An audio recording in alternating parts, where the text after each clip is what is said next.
Hello, hello. Good morning, everybody. Welcome to Forum Studios, both everyone who's here with us in person and through the live stream. We're so thankful to have you all joining us here for our Q4 workshop. We are happy, sad. This is our last workshop of the year. A little bittersweet, but we've been just enjoying so much putting on these workshops for all of y'all throughout the year. If you've joined us in our previous three, you know that we've been doing a little bit of deep dives into specific topics, certain aspects of virtual production, just to focus in on one portion of it. Today we're going to take a little bit of a step back, and we have a couple guest speakers here today that are a couple of our many amazing partners that help us put on virtual production, help make virtual production that much easier and just like more fun to work with. So we have a speaker here from Unilumin. Unilumin is the LED panel manufacturer that make up the panels and our LED volume that you see behind us. So obviously without them, we wouldn't be able to do any of this. And then we also have a speaker from Red Digital Cinema. We've noticed over the course of our years of having the studio that both for our own productions and for the many productions that come in here and rent our space and our wall, that Red cameras seem to be a camera of choice. It certainly has helped us a lot and just made virtual production really smooth. So we're really excited to have both of them here with us. Before I introduce our first speaker, I'll just tell you a little bit about kind of what the layout for today is. So we'll have our first speaker come up and give a little bit of a keynote, and then we'll do a Q&A session with them. So if you have any questions, if you're in the live stream, you can submit questions through the comment section, and we'll moderate that. And then if you're here, obviously you can ask questions too. And then we'll take a little bit of 5-minute break just to stretch the legs, get another donut or some more coffee if you need it. And then we'll bring up our second speaker, have a Q&A session as well. And then if you're here with us in person, you're welcome to hang around, chat with our staff or with our speakers. Unfortunately for the live stream, we'll end the live stream before we get to just like the hangout portion of today. So before I officially bring up our first speaker, I just want to introduce Paul Johnston. Paul has been working in the industry for about 25 years. He has worked in digital cinema, in projections, and got his start in film and IMAX. And also been working through direct view displays. He's been at Unilumin for the past 4.5 years as the Vice President of Strategic Markets. So please join me and give him a big hand to Paul Johnston. Thank you. Thanks for having me. So it's good to see you all here today. So I'm not sure if you're all aware of Unilumin, so I'm going to walk us a little bit through who we are a little bit, and then we're going to do a deep dive into some technology of what's behind the wall and the screens, and then a little bit about some of our products themselves today. So first off, Unilumin is the largest LED manufacturer of direct view LED displays in the world. Okay, we work in all of these different spaces, but my primary focus is broadcast film production volumes, and also I do a lot of dark rides and theatrical stuff for amusement parks. Okay. So a little thing is that each of these facilities you're seeing, these are different factories of ours around the world that have been running. And that's what it takes in order for us to build all these different products. All of our products are very, very diversified because we're in all the spaces. So the requirements needed for sports, for instance, is very different than, for instance, for broadcast or for cinema. With that said, we have over 700 R&D engineers, and we have almost 2,400 patents, and all those technologies are embedded into our product portfolio. This is our latest and greatest facility. It opened up, I think, about 2 years ago. It took about 4 years to build. This is the largest LED manufacturing plant in the world. Not only that, it is fully automated. So it's also the first of its kind to be fully automated. We've also gone through our other facilities that you saw earlier in the slides. Those also have been fully retrofitted and automated as well. Basically, we build all the products here, and then we have this building right over to the right is basically our fully automated warehouse facility. So even all of the materials once produced are also fully automated in how they're stored. I'm going to do a quick little video here in a second, but key thing to note is that we have over 5,000 employees, and we are in over 100 regions. So this is our manufacturing facility. Unilumin is a very large company. We have 2 other subsidiary sister companies that are under the umbrella, which is Row and also Lamp as well. But Unilumin is the mothership. So this is kind of the entrance into our manufacturing facility. Like a Doesn't quite look like a factory, does it, from the outside? Fully automated. So what you're seeing here is basically our process for printing the LEDs onto the PCB boards. So it's fully automated, and you'll see it environmentally controlled. All of these things help us create far more cost-effective products that are incredibly reliable and have outstanding performance. So this is the stuffing process right here. You'll see we have a lot of real estate, not a whole lot of people. The people that work on board are primarily there to manage the equipment that's actually doing all the work for us. This is the stuffing process here, where we're actually pressing the PCBs onto the backplane of those module boards before they go into the tiles. Fully automated, moving those modules over to be tested. You'll see that we're going to end up applying a conformal coating here. That's going to ensure that basically any type of water moisture exposure, even on indoor products, will also be protected over time, so you won't get any corrosion. This here is a process for outdoor LED. So basically you're seeing where we're basically putting in a potting process. That's going to protect it from water and moisture for those outdoor products. Those are shaders being applied. Shaders are absolutely very important because, of course, they help create our black level because we don't produce black. Black is natively off, and that's what gives us our contrast ratio. It's also very loud in there. So I don't have the video for it, but it's pretty loud. So that is our facility there. It's over 3 million square feet of production space. Okay, pretty cool. These are pretty much the locations of our main facilities. Like, for instance, here in the US, we have our Orlando facility. It's 36,600 square feet. We store between $10 and $12 million of inventory, which is unheard of. There's no manufacturer out there that's doing that for direct view LED. In addition, we also handle all of our servicing in the country as well. So all of your repairs, if you had a pixel go out on a module, for instance, you'll just send it to us in Orlando, and we'll have it repaired and returned. We will be opening up a facility in Las Vegas that will also have a service center, so our West Coast folks won't have to ship things all the way to Orlando, and they'll be opening in Q1 of 2024. So we're going to start out a little bit on some of the technology, what LED is, for instance, and how do we produce these images and how do we produce these colors. But it's most important to look at it on a subcomponent level first. So it all started with DIP, right, which is dual inline package. You'll see we have red, green, blue. That's pretty much how all the old signs were, and I'm sure if you've ever seen the old billboard signs, some of them are still using this technology today. But this technology is slowly disappearing for SMD. SMD is exactly what this display is. About 90% of all LED products are using SMD technology. It's the most evolved.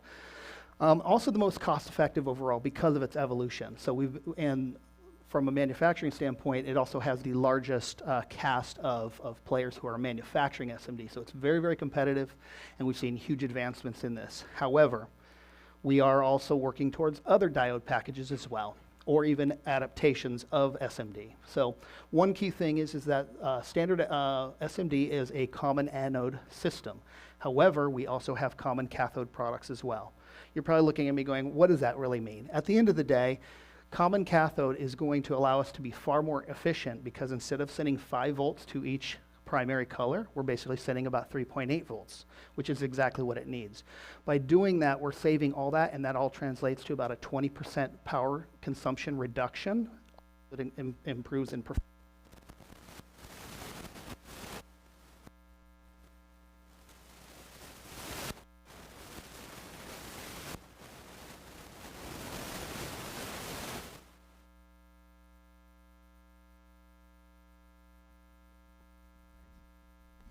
Hello? Okay.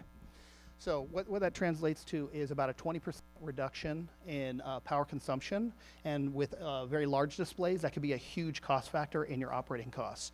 It also means less power consumption means less heat dissipation, which is further decay. Also allows us to have far better steering in our uniformity and our color management over time and life of the product.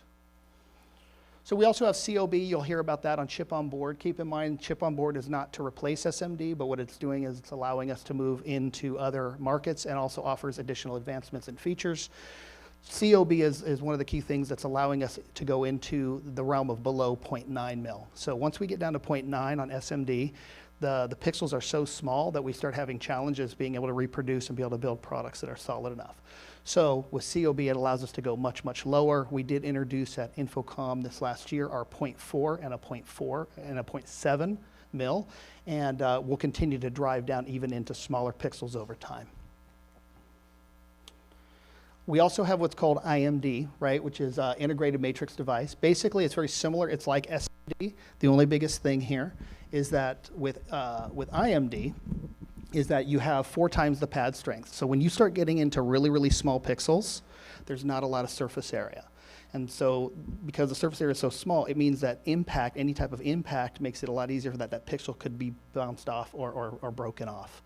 Fortunately, we can repair those, but you want to avoid that. So this allows for far better pad strength, and there is a performance enhancement you get. By going with this, it allows us to have a larger cavity of dead space, which means that we get into higher contrast ratios, which I'm going to show here. So we also have the ability to do mini LED with COB. And then what you'll be able to see is this is a great representation that really kind of shows the effect. So you got standard SMD, which already looks fantastic, right? Our performance is very good. We're getting up to 6,000 to 1 contrast ratio on some of our products. However, as we move into IMD, it's going to allow us to have almost another 1,500 to 2,000 to 1 contrast ratio enhancement over an SMD variable. And of course, if we move into COB, that's where we start getting into anywhere from 10,000 to 15,000 to 1 contrast ratio.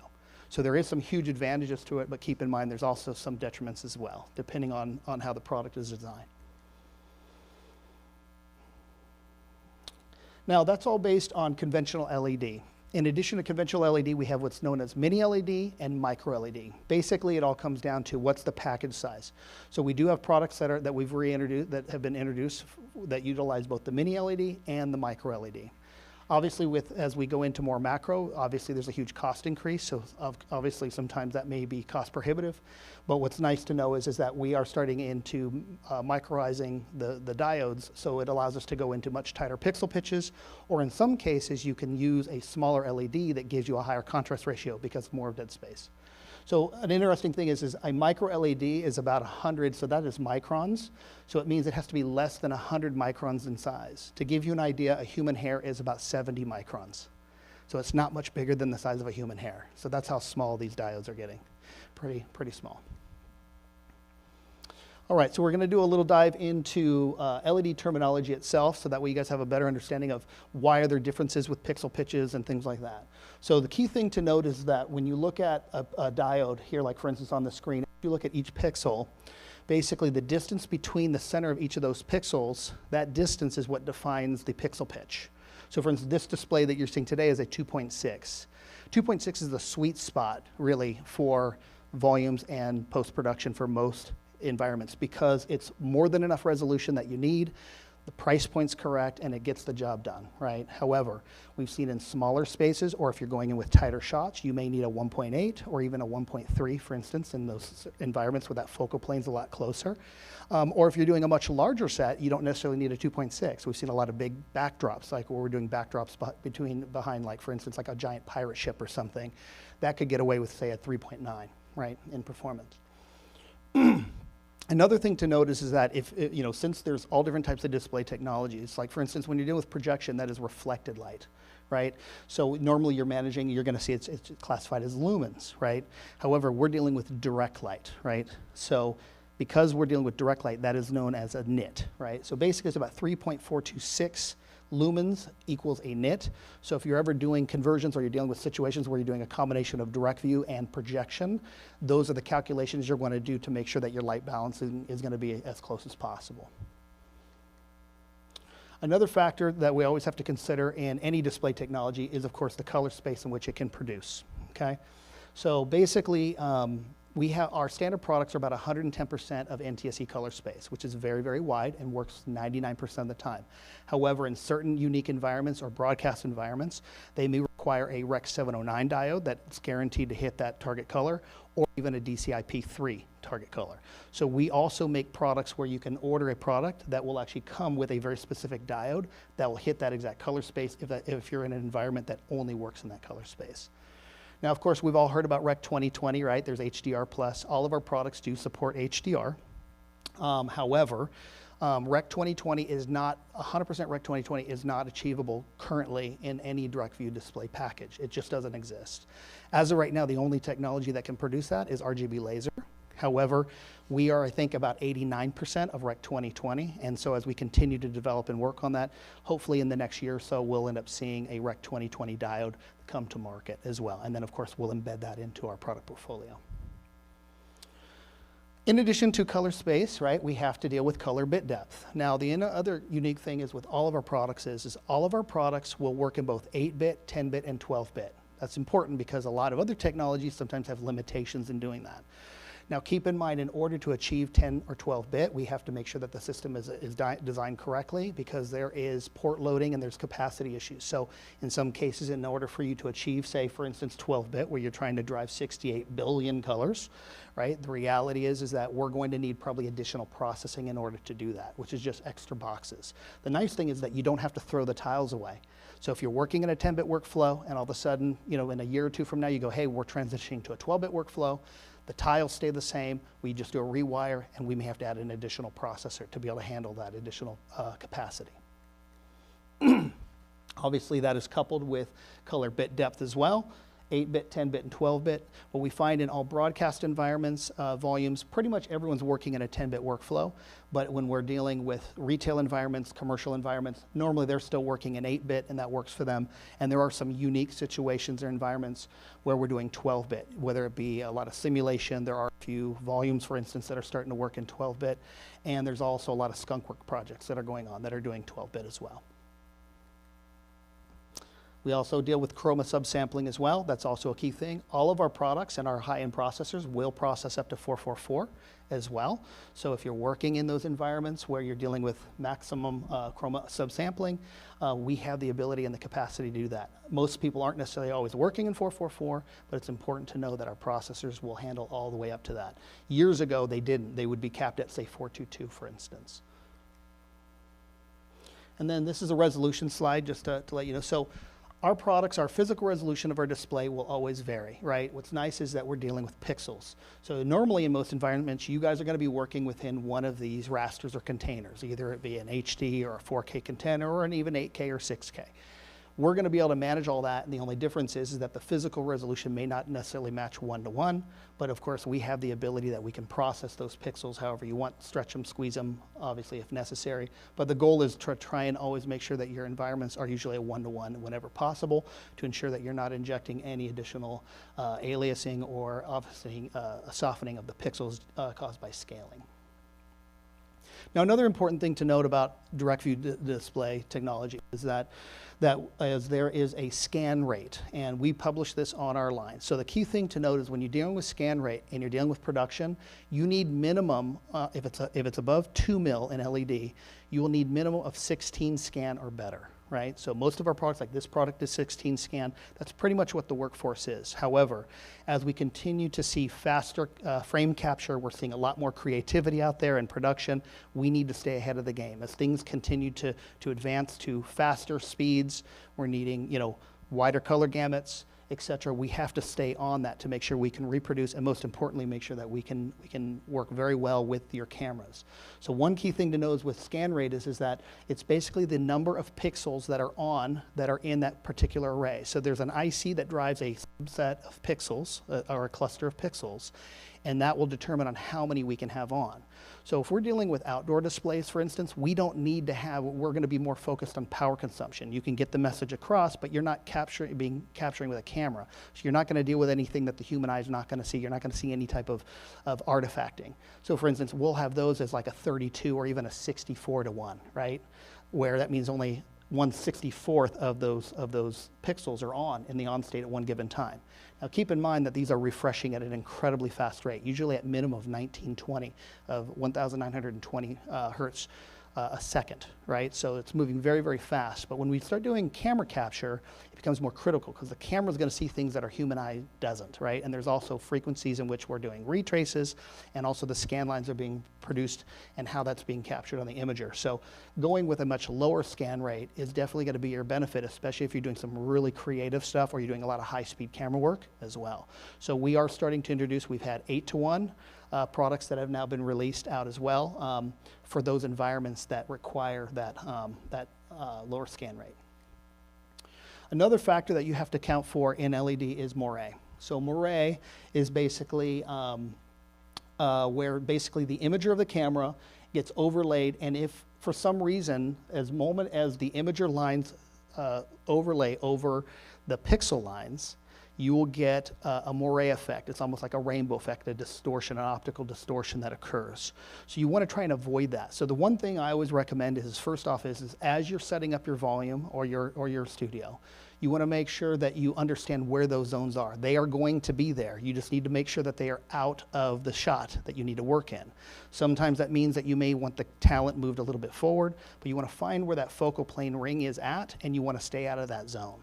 Now the key thing is if you're doing, as you go into higher resolution products, it's going to move that ring zone closer to the wall, which gives you more dynamic range and movement, and being free of that zone. There will also be an outer ring zone, but that's usually going to be when you pull your shot completely far out. Usually you'll have to see your entire set, and you'll find where that ring zone is as well. It's going to be far more subtle, but you want to make sure you avoid that as well. Now you can obviously avoid or minimize that obviously by going with higher resolution displays, understanding where those zones are, and in many cases you're going to find that that ring zone is going to be outside of the realm in which you're shooting, so you'll be safe. In houses of worship, what we normally do is, because people walk all over the stage, is we normally will say, hey, put a rug out and just tell them stay on the rug, right? And make sure that your zones are out of that. So there's also some ways that you can minimize that as well, depending on the type of camera you're using. And you can also do little effects, like for instance, if you back off and you soften your back focus in some cases, you can also remove that. So if you had to get into that really tight shot, you can soften the focus a little bit, and sometimes you can dissolve that moire effect. As stated earlier, we handle high dynamic range in our products. The key thing is, so if you are working in an HDR flow or have content, we can process that. A little bit about scaling. Obviously, key things to note is that one-to-one is always the best. So when you're working in an environment, the goal is that will also kind of go into the conversation of what type of resolution that we're going to do on the display. But trying to keep things one-to-one whenever possible is obviously optimal. Downscaling is also is okay to use, but try and avoid upscaling whenever possible. Once you start doing that, you're going to start magnifying any artifacting, any type of issues, and that's going to create a real pain point for you if it becomes obvious. Now, one thing to know is that since we produce products from all around the world and for all the different applications, we've kind of posted them into 4 different categories. We have our rental product line, we have our commercial series, our sports, and our narrow, what NPP is called narrow pixel pitch. So anything that is sub 2 mil is going to be classified as narrow pixel pitch. Key thing is that even though these are intended for these certain environments, we do find that these products can cross over. Like for instance, we have a lot of fixed installations that are using rental product because we had to fly the product, for instance, or it just made sense. We also have a lot of environments where narrow pixel pitch will actually be in either rental or in commercial spaces as well. So they're not limited to those markets, it's just that they were designed and intended initially for that, and there are cases where they can cross over. What we're going to go over today is only what really applies for us here today, right? So I'm not going to get into sports and stuff, but definitely if there's any information you guys need on any of these other series that we don't cover today, see me and I can work with getting you the information. What I wanted to go over is UPAD 4. So UPAD 4, this is UPAD 3 that you see behind us. UPAD 3, this product, is a workhorse. I think we sold over 30,000 panels of it in the US market alone. It's been the workhorse for many, many years. We basically took the same exact product and recently we made UPAD 4. The nice thing is the innards, because the performance is so great, we didn't change a thing. The receiving cards, the drivers, the ICs are the same. But we did change the mechanics to make the product about 30% lighter. And that really just came down to, for dry hire and rental, for instance, weight is obviously a cost. Also building the walls over and over again, having lighter product make it a little easier, less stressful when you're having to build very large walls very quickly. But the key thing to note is that it performs very well. This is our #1 product for volumes and for broadcast. And basically we have multiple variants as well. So one key thing to note is that we have all 3 platforms available. So we have Novastar, Megapixel, and Brompton, and I'll do a light overview a little bit later in the session to explain that. And obviously we can do a deeper dive offline as well if you guys have more questions. The key thing to know is that UPAD 4, we have it in a 2.6, a 3.9, and we also have our 2.6F. The 2.6F is standard for film. So anytime you see our products that have an F on there, that's designed for film, that's going to be our most advanced. So usually it means that we're going to have an even lower scan rate. So our standard product is a 16 scan. The film version is going to come with an 8 scan. We're going to have our standard product is a 3840 refresh rate, where we're looking at, for instance, our film version will be the 7680 for the UPAD 4. with a 5001 contrast ratio, and you have a 160-degree viewing angle. What that means is once you go beyond the viewing angle, it just means that you could potentially start seeing a little color shift. So you want to kind of make sure that you stay within that angle in order to avoid any optical or color distortion. Another product that actually mates with that is a curvable product. Now this is pretty slick. We also have videos, so if you want to see it at LDI, we'll also have it again at LDI this year and at Infocom. This product will do up to 40 degrees per cabinet, plus or minus, and it's fully curvable. So for instance, if you wanted to change your set around, one day you want it flat, then you need a curve in whatever degree it is, up to 40 degrees per cabinet, and that does mean that 9 cabinets will give you a full cylinder. So a lot of creativity, and the nice thing is that this actually mates with UPAD 4. It's part of that same series, so you can actually use that with UPAD 4 cabinets. And we also have a UPAD 4C, which has mitered, which is 90 degrees, so if you want to do corners. It's not really be real helpful for most camera shoots, but if you're doing a set design, or for instance, or you're doing an event, a special event where you want to have a mitered corner, it can be very helpful, and it's all the same product line that all bolts together. We have our UPAD 4 Pro, which, by the way, you guys are the first to get a sneak peek at this. So this is what's going to be showing at LDI next month. Basically, we are bringing out UPAD 4 Pro. So UPAD 4 Pro is a 1.9. So now we're bringing the same platform out in a 0.9, and we have both a film version and a standard version. Keep in mind, the standard version is 7680 refresh rate at 16 scan, and then we're also bringing out an 8 scan variant at 15,360 hertz. I don't know of any product that has that refresh rate. So what does that really mean? It means you're going to have a lot more flexibility with working with different cameras, different shutter speeds, different angles, without having artifact, because it's going to be moving so fast that the camera's not going to see that. So it's going to give you a lot less a lot fewer issues when you're dealing with different camera shoots and what you're trying to do there. Other key thing to note is that the contrast ratio is almost double of our other product as well. So this is going to be a pretty spectacular product, and it will be debuting at LDI this year in Las Vegas. We also have UDF, which is our 3.9. We have it in both an opaque top, and we also have a black top that we'll be showing also at LDI. This is a floor unit. So in the event that you wanted to light up the floor, for instance, especially if you're doing any Unreal type stuff, you're doing set extensions, you're wanting to actually create immersive environments where you're wanting to have a different type of flooring illuminated, this is the product that will get you there. It basically will hold 1.5 tons per square meter.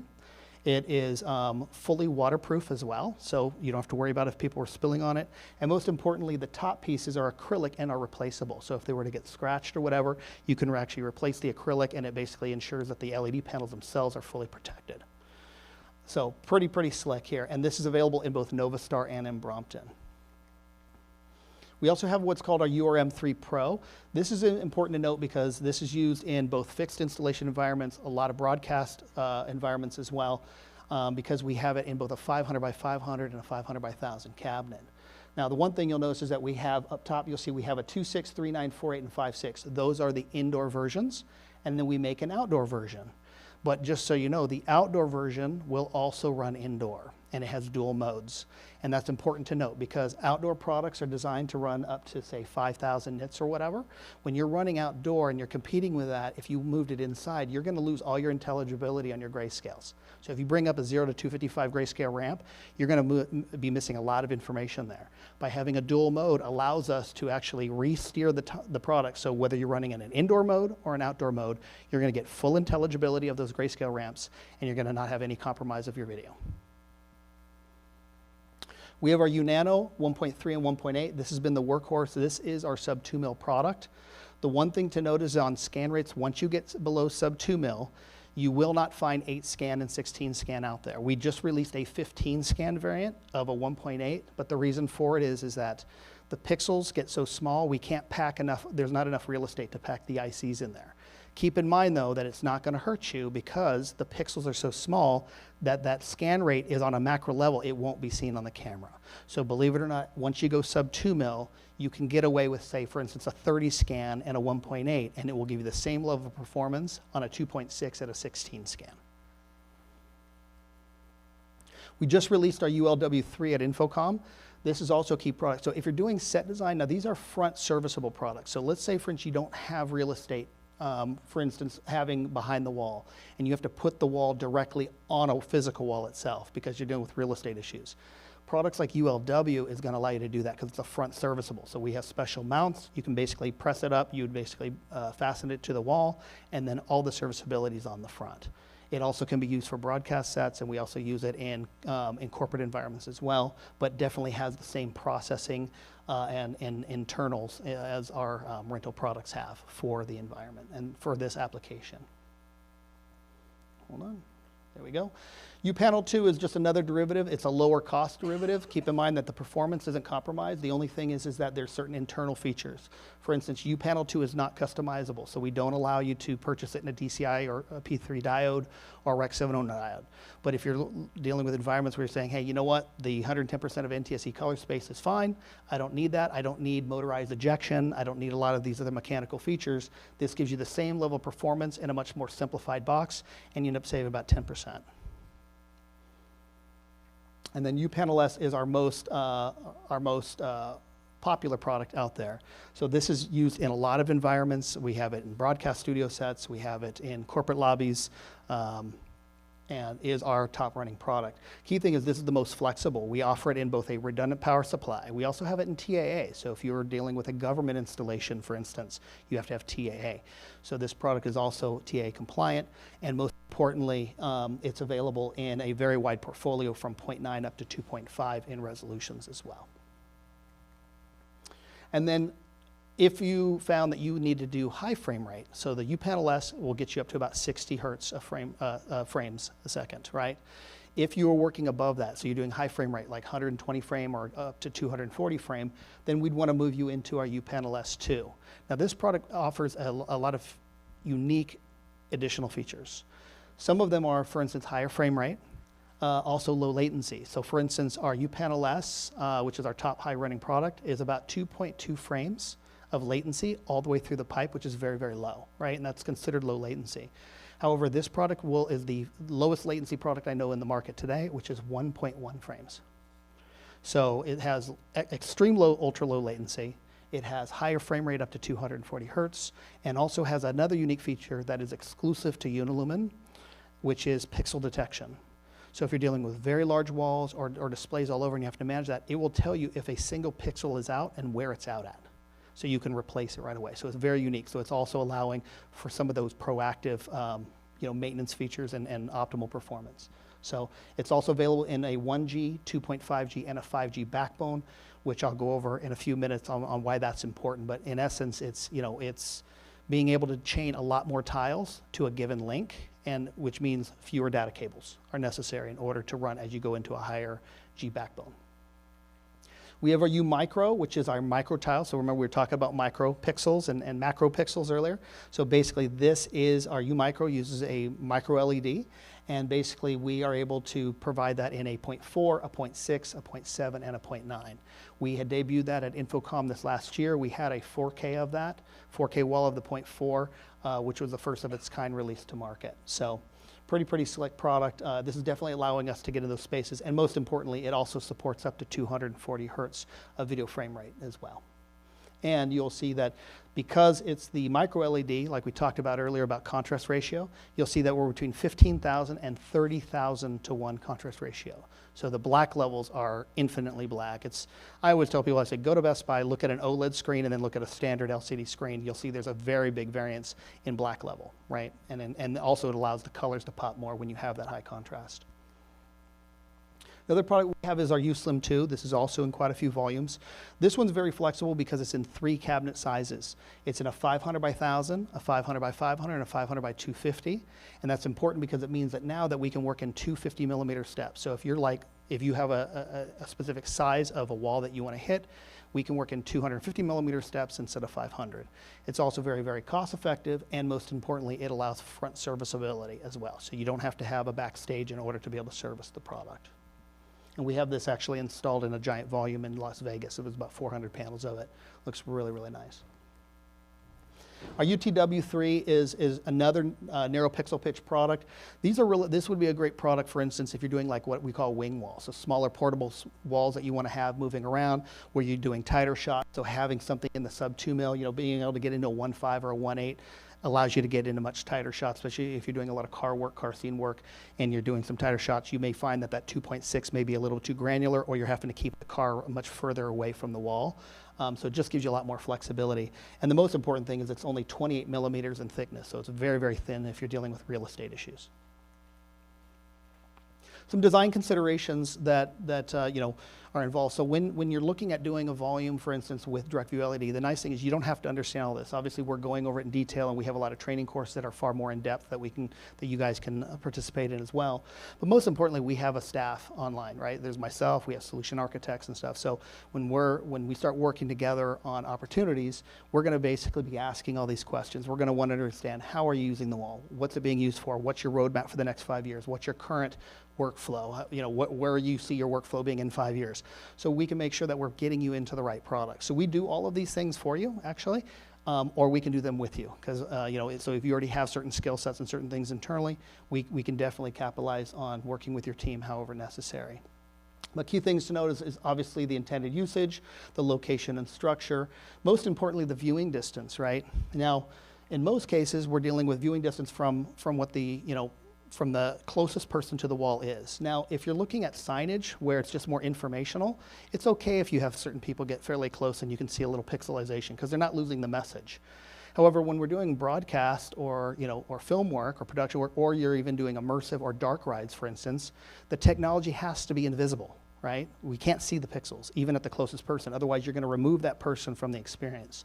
So that's where this comes into play. So we'd want to make sure that the closest person to that display, if you're looking at those environments, that we have a tight enough pixel pitch that you're not going to see those pixels, right? And that's why sometimes diving into a 0.4 or 0.7 or 0.9 may be necessary, because you may say, well, you know what, I've got someone sitting right here, and they see the pixels. So we need to make sure that we do a tight enough pitch that you don't see that.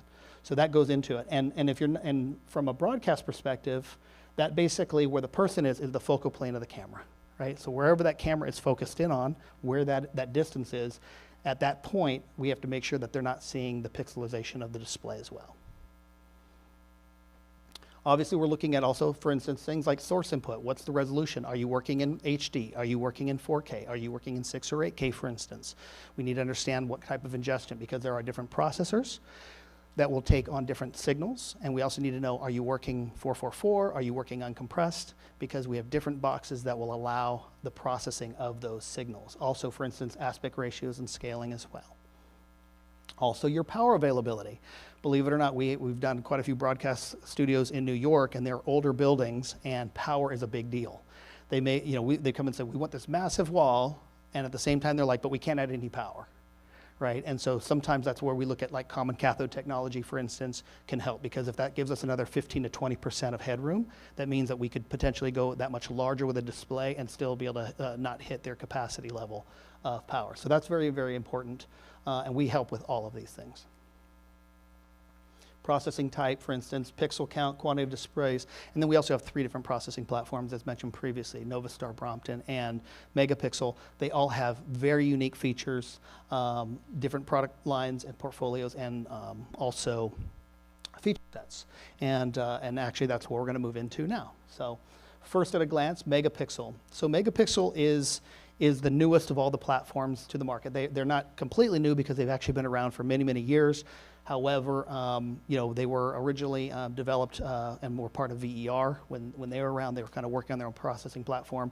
Most of the folks over there I know very well from my Barco days, because they were involved in the image processing of Barco.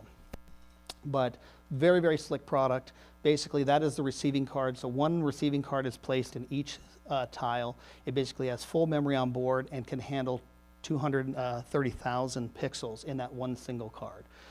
It's also designed for both 1G and 2.5G, and that is the processor. So the unique thing is with this processor is that is an 8K processor. So if you're dealing with 8K, this is the easiest way, because it's single link 8K into it. It also supports SMPTE 2110, and also can drive up to an 8K 60 wall on one Helios, which is one RU rack space. Now keep in mind there's some switches, but those switches would normally be placed behind the wall. But there is no processor out there that has this kind of capacity and uses as little real estate as the Helios. So very, very slick product. To give you kind of an overview, that's kind of a little bit of an architectural design on how it is, so we can take in all the various types of interfaces, right? HDMI, DisplayPort, et cetera. We basically then would spit out into our 10G fiber, right, into our switches, and then that cascades out. So basically when you do LED displays, everything's like a tree, right? So basically we go down from 10G trunks down to 1G trunks or 2.5G trunks. And that just means, and it all translates to how many pixels are we driving, also what frame rate are we at, what color depth are we at, because all of those things stack up and use capacity, right? So it's very, very complex. So that's why understanding all those variables is important, so we know exactly how much capacity we have in a box. And then in some cases we may say, oh, this box doesn't have enough, let's move to the next box over. Or in some cases we may find that we may need multiple boxes and we're going to split the wall into segments in order to process that.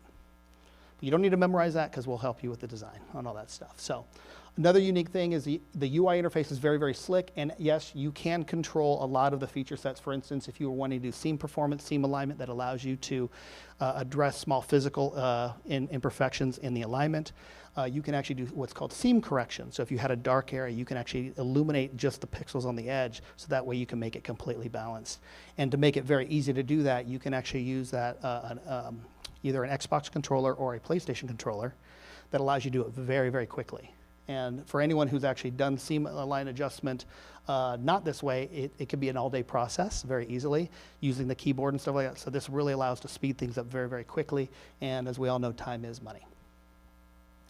This is kind of another snapshot of the UI. Another big thing is that, so this is actually giving you a visual perspective of, as you see the colors, each of those are a string, basically, or a data line.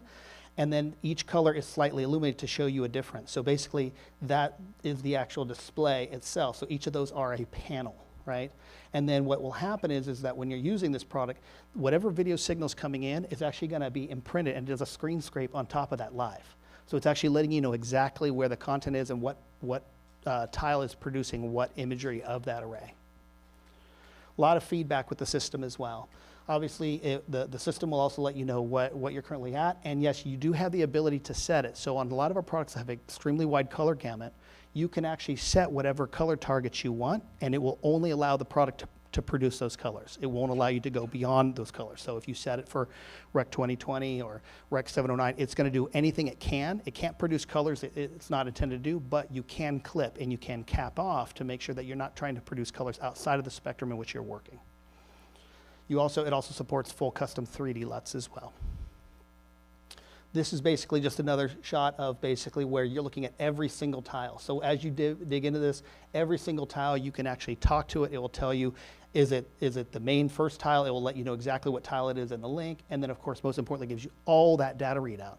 Data is very critical, especially if you're ever dealing with technical issues or you're trying to troubleshoot something. This system gives you the most feedback to be able to help isolate and work very quickly to find a resolution. For instance, here an example is you'll see that's lighting up. That's letting us know that that tile is running hot. There could be something going on. There could be an issue with the power supply. It may not have failed, but it could be warning you. So that way you can address it before it fails. Just another snapshot of that. All right, so now we're going to move into Brompton. So Brompton is probably the most popular out there. They are known for a lot of the very big flagship environments out there. They are definitely cutting edge. I really like Brompton a lot. I love them all, actually. They're all great. They all have their own feature sets and their benefits, but Brompton's been a great platform out there as well. And I would say they're probably the most popular, but they've also had the longest run rate. And they've worked primarily focused in broadcast and in film production. That's kind of where their main focus has been. Their portfolio is a little bit bigger. So you notice on Megapixel, we had two platforms. We had Helios and Helios Junior. Here we have a couple additional processors. Now, the only thing unique is they have a receiving card as well, very similar, right, R2.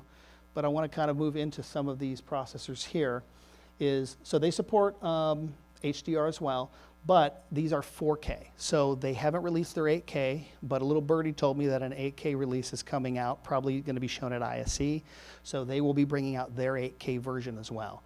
Now, it doesn't mean that you can't use Brompton with 8K. It just means that you're going to have to quad it. You're going to have to do quad 4Ks into each box, right, in order to produce that. So they are bringing out their 8K version, but outside of that this being a 4K platform, it's going to behave very similar to Megapixel, but like I said, they all have certain unique feature sets. And so when we're sitting down with you to try and determine what's the right platform based on our Q&A, would help us probably narrow it down into a few different options, and then from there you guys would be able to make the best decision of what will work best for you. The UIs are all very similar, but they are different as well. And if you're already working with a particular processor platform, you may not want to change that. You may say, hey, we're already doing Brompton, or we're already doing Novastar. Let's stay there, right? Because having multiple UIs gets a little confusing. But there's options for you guys. This is obviously the XD box. So very similar, like on the megapixel, where they have a switch. Basically, this is the same thing. Basically, the SX40 has 4 10G trunks. Each trunk would then feed an XD box. Each XD box has 10 outputs, which are 10 1Gs. I'm also hoping, we'll wait and see if the Brompton will also have a higher than a 1G output as well. So we'll see what's coming. They did debut their receiving card that's a 100G receiving card. So that's already been tested and out there in the market as well. So, but unique things. So some of our SX40, S8, and S4 are pretty much the 3 processing platforms. Like I said, they all have different feature sets. They drive number of pixels. So really, depending on how big your wall is, how many pixels are we steering, is what's going to determine what kind of process we're going to put you in. Because you don't want to be paying for a lot of stuff that you don't need, and you definitely don't need the capacity. If you're looking at a wall that's only, say, a little above HD, then we can get away with an S8, no problem, because the SX40 is going to be a much larger investment in cost over the S8. That's the S8 processor there. So you'll see it's basically 8 ports instead of 4 10Gs. It just is basically 8 1Gs. And then we have the S4, which is out there, which is basically just 4 1G ports as well. So this is more for like smaller walls, or if you're doing a control room wall, maybe you're doing a direct view display for actually your control center or something, or you're doing a smaller wing wall, this would definitely work for that. And then we have the T1 as well, that's been around for quite some time, that we still have up there, but we really don't see a lot of activity on that. And then as we move into Novastar. So Novastar is, I would say, has the largest cast out in the market. About 80% of our products sold are with Novastar, mainly because they have the largest processor portfolio of all of them, and their price point is incredibly aggressive. So if there's a lot of features that you don't need in, say, for instance, a megapixel product or in a Brompton product, then Novastar is really going to hit that very well for you. And actually, the display that we have up here today is Novastar as well. And they do a great job, because a lot of those features, you may not need them. And so why pay for them? So unique thing is, obviously, we have same thing, receiving cards, right? Their top card is the A10S Pro currently. They are bringing out a CA5 card, which is their 5G system, which I'll talk about in a few minutes. They have a lot more processor options out there. And by the way, what I'm showing you through today is only probably about 10%. There's a lot of other processing platforms that they have as well, but they're more tailored to, for instance, like digital signage, retail, and stuff. So I wanted to kind of hone in more on the products that are more unique to broadcast, production, studio work, or events. But obviously, same exact thing. They're going to be working in 1G. We have products that have Genlock, some don't, some have scaling, some don't. The 660 Pro is very, very popular for those HD walls in environments, and probably one of the highest volume products we have. In the event that you were working with more of a 4K by 1K, so a lot of times a wall like this, for instance, you're not going to necessarily have 4K height on a 2.6, but you may be 4K in width, but maybe HD in height. So this allows you to address that, because we say a lot of landscape projects. This product also supports rotation as well. So if you're doing a lot of creative work, or displays, you can actually add rotation into the R5. We have the VX1000. This is incredibly popular, big time in House of Worship or a lot of those production studios, just because you can't put the price point, and it has 6.5 million pixels it will drive, and will basically do up to 4K by a little over HD. So really, really cool, and it also has scaling as well, and ultra low latency.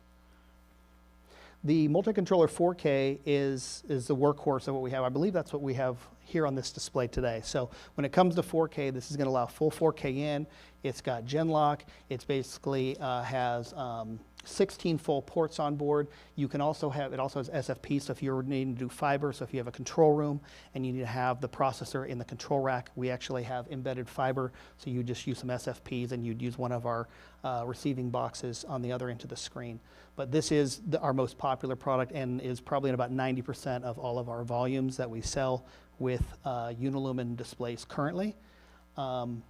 And then we also have the UHD Junior, which basically takes that box and then adds in additional layers. You can do multiple 4K layers, and you can also bring in multiple inputs and scaling, which the multi-controller 4K does not do, which is scale.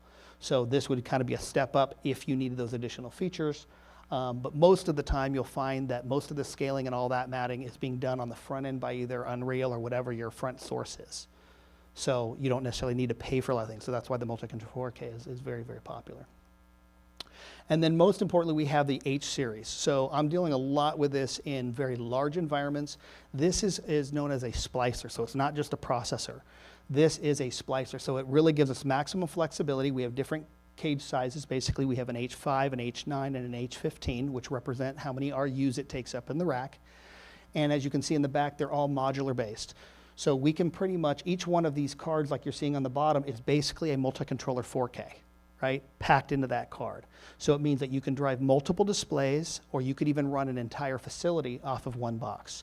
It will take in multiple inputs. You can splice it out. You can do over 2,000 presets.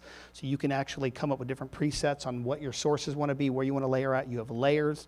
You can do up to 16, I believe, 2K layers per card on the input cards. So a lot of flexibility there. And as you can see, we have lots of different card options, so you don't need to pay for input cards or certain types of IOs that you don't need.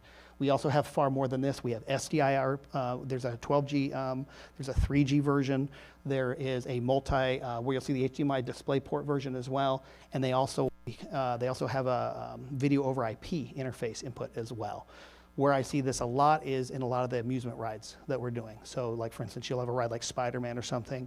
There's 12, 13 different screens running. We'll have one of these driving all of those displays. And we can have multiple input feeds and everything. The only thing to note with this is it does not do 12-bit. So if you want to work in 12-bit, we need to keep you either into a multi-controller 4K or a Junior, because this caps at 10-bit. It'll do 8 and 10-bit only for the H series. Now, Novastar is coming out, has brought out a new technology. So LCT, which everything we've seen before is all based on LCT software. That's been around forever. It's been the mainstay.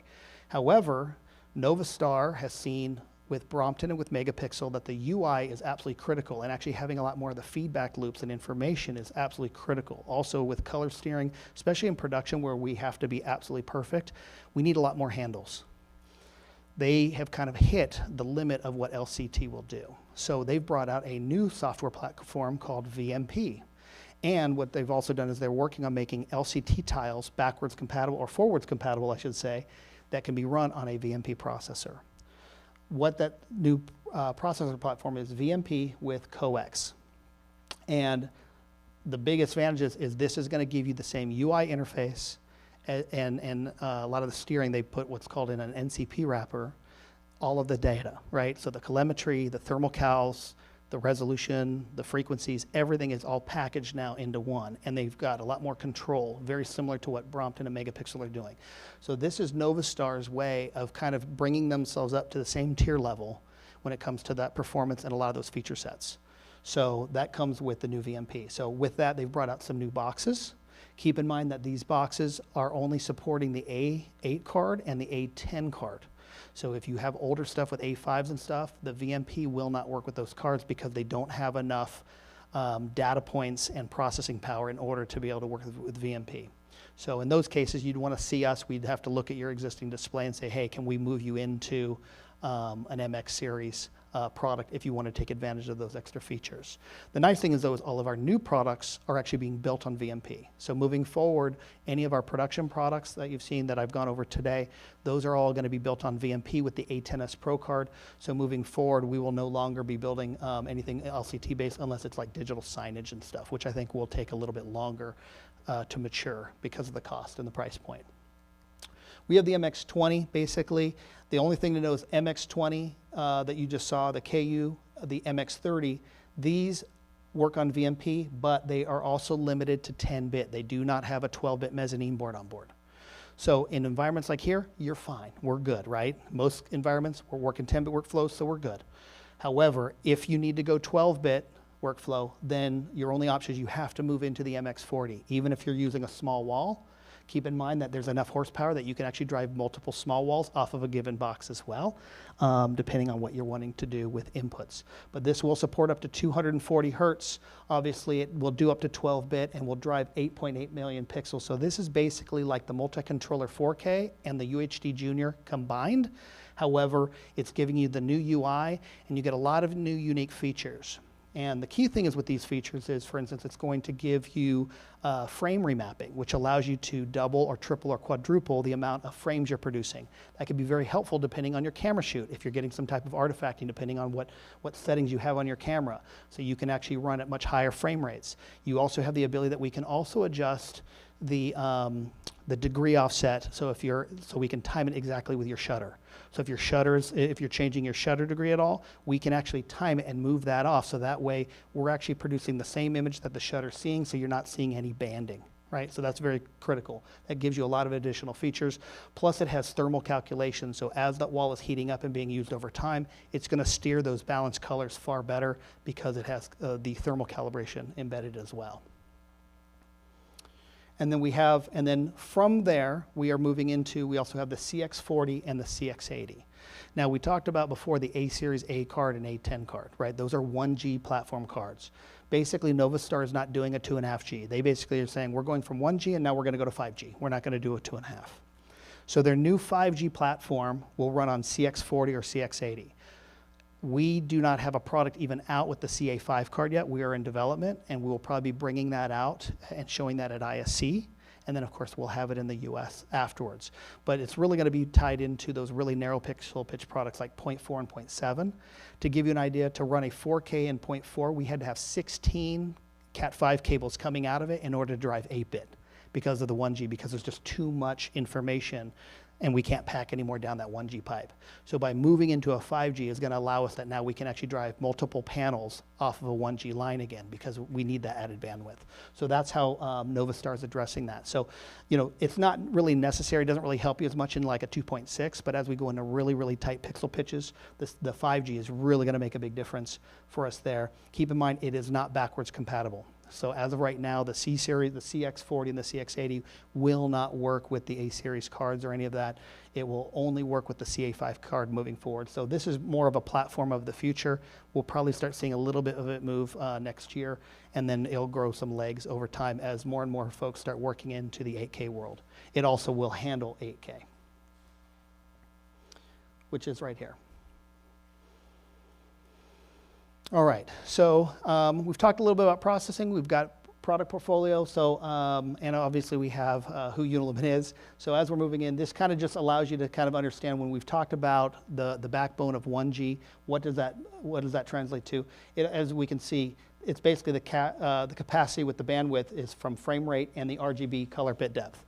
So depending on if we're working at 8, 10, or 12, that's of course multiplied by frame rate, and then of course that will give us the capacity. So to give you an example, a 1G line, as you'll see, running 8-bit at 60 is at 60, basically 650,000 pixels, right? Now, if you're doing 24 hertz work, then guess what? You're going to gain a lot more capacity there, so you can chain a lot more. Keep in mind that when you build volumes, if you have a variable, you don't want to build it on 24. I believe here we've done some 60 hertz work here as well. So you want to build it on that, so that way you're not having to reconfigure a wall. So you'd want to build it on whatever that is, and then just realize that when you're in 24, you're going to have a lot more capacity. So you could potentially be doing higher frame rate stuff, or you could go to a much higher bit depth. So you could actually switch over to, say, a 12-bit at 24 and have the same capacity level. So we have a giant matrix that kind of defines that as well. So depending on your workflow, that's where we'd also come up with what's the proper design and your port loading.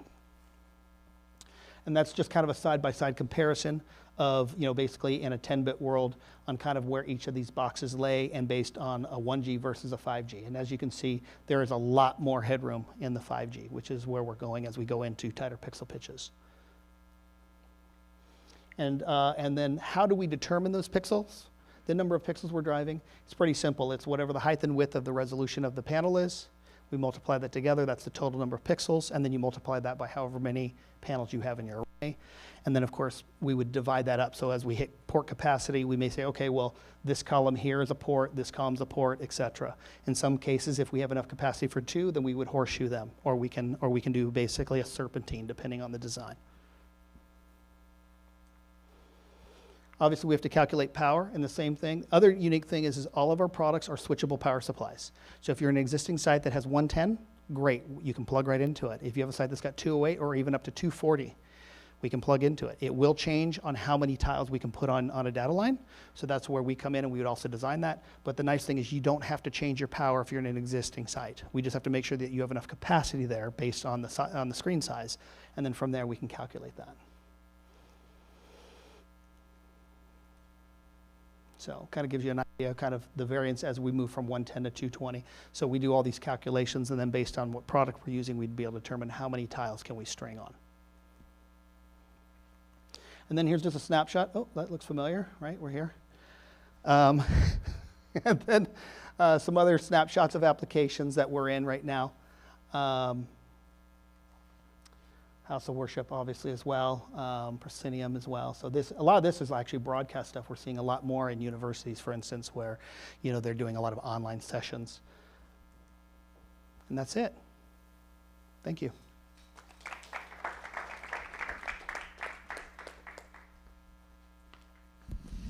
Thank you so much. All right, we're going to have a little Q&A time. So if anybody has a question in person, I might raise your hand. I want to double check your microphone. Will you just make sure it's plugged in the back for me? If not, then I'm going to have you just repeat their question so that the live stream can also hear it. Yeah, okay. All right, so we have one there. I'll give this microphone back to you, and you just repeat their question so the live stream can hear it.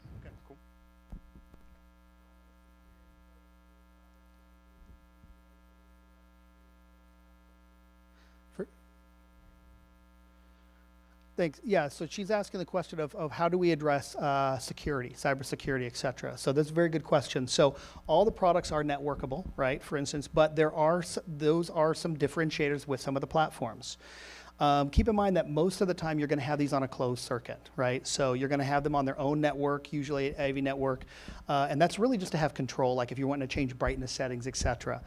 We also have the ability that we have open API as well, so you could be using a Crestron controller, an Amex controller that would also create an additional layer between that device and your network.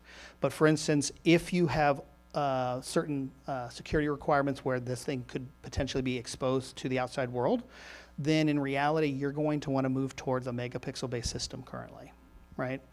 Keep in mind that the data lines that are used are proprietary. That is not IP technology running over. It's basically its own special proprietary language. So if you were to plug into the back of a processor, it's not a network connection, right? For like, for instance, Brompton or even the megapixel when you're going from the switch to the tile, right? It's definitely a different protocol. However, each of the processors themselves will have a NIC in there, so that way you can have that UI interface. Megapixel is the most advanced currently when it comes to those security measures. We had to spend about 6 months when we were doing stuff for Microsoft because they have it on their compound, that they basically had their top engineers doing everything they could to be able to punch in and break into this thing and see what you can do with it. Now, I don't know what you would do once you got in there other than maybe change the display, change an image, but either way, there's a lot of protocols and security provisions that have been put in there. So if there's certain requirements that you have in your site particular, we'd want to understand what those are, and then we'd work with the processor manufacturers to find out if they are compliant, and we'd have to do testing. But right now, as I know, Megapixel has the highest level of security on that, just because we had to go through a gauntlet of testing and stuff to make sure that it met all of their security requirements at Microsoft, because everything, of course, at Microsoft is 100% on the network. So.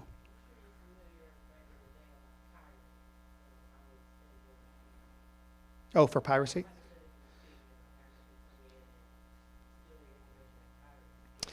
Yeah, yes, she was asking about piracy, right? Which is obviously a big issue. Part of the thing is when you understand how our technology works is that data line is only getting you control of the box. It has no access to the actual content raster itself, right? It's just giving you control UI for all of the adjustments as well as a lot of the feedback. There's a lot going on, but it's all proprietary, and it has nothing to do where you could do like a screen scrape, for instance. Now, the connection from our tile to the display is also not receiving the full raster. So the reason why we've strung this out is that's how we do it. So when you're looking, remember when I was showing you guys the image of that giant grid under the megapixel, and it was showing you the colored strings? each of those tiles is only getting that little piece of data. So down that 1K line, we may be only providing that a sliver of that full content raster. And then from there, each tile is addressed and says, I'm going to show this part of that raster. So, and because it's proprietary and we're just moving pixels, you're still not getting a video stream. You're basically getting the signal of the color that it's producing there. So if you were to try and somehow tap into that line, all you're going to get is, you know, maybe anywhere between like 128 or 192 by 192 pixel array, right? And I don't know how that would even be done, but it's very different than, like, for instance, like where you're dealing with like a digital cinema projector, where you're looking at the entire raster is being injected in and being projected out of a single device, where here we're really parsing it out into smaller subsets and sending just that to each panel. Plus, of course, the products are all HDCP compliant. So, for instance, it does have the handshake between your source device and your non-source device. Now, that's for, of course, protected content. Most environments like we're working in here are not protected anyway, so there is no HDCP.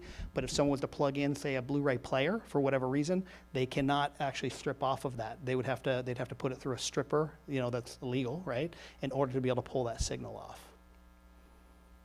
Thank you. Any other questions? Yes. You talked about the 2.6 pixel pitch. What's the difference between 2.6 and the F designation? I know you said it's for film, but what's the real difference between? Okay, so what he had asked is what is the difference between the standard and the F version, like when I was showing the 2.6, or we had in the 1.9 also listed, is what's the big differentiator? The biggest thing is that the standard version, and we have the specs on them as well, so if you're looking at the spec sheet, you'll be able to see it a little easier, which I didn't bring up. For instance, the standard version is going to be a 16 scan, where the F version is going to be an 8 scan. It's just a way to help differentiate that, hey, this has got a lot more advanced innards in it, right? For instance, a lot more IC chips. So it's going to be a little more expensive, right? But and in addition to that, it's also going to have a different IC and has the ability to have it's double the refresh rate.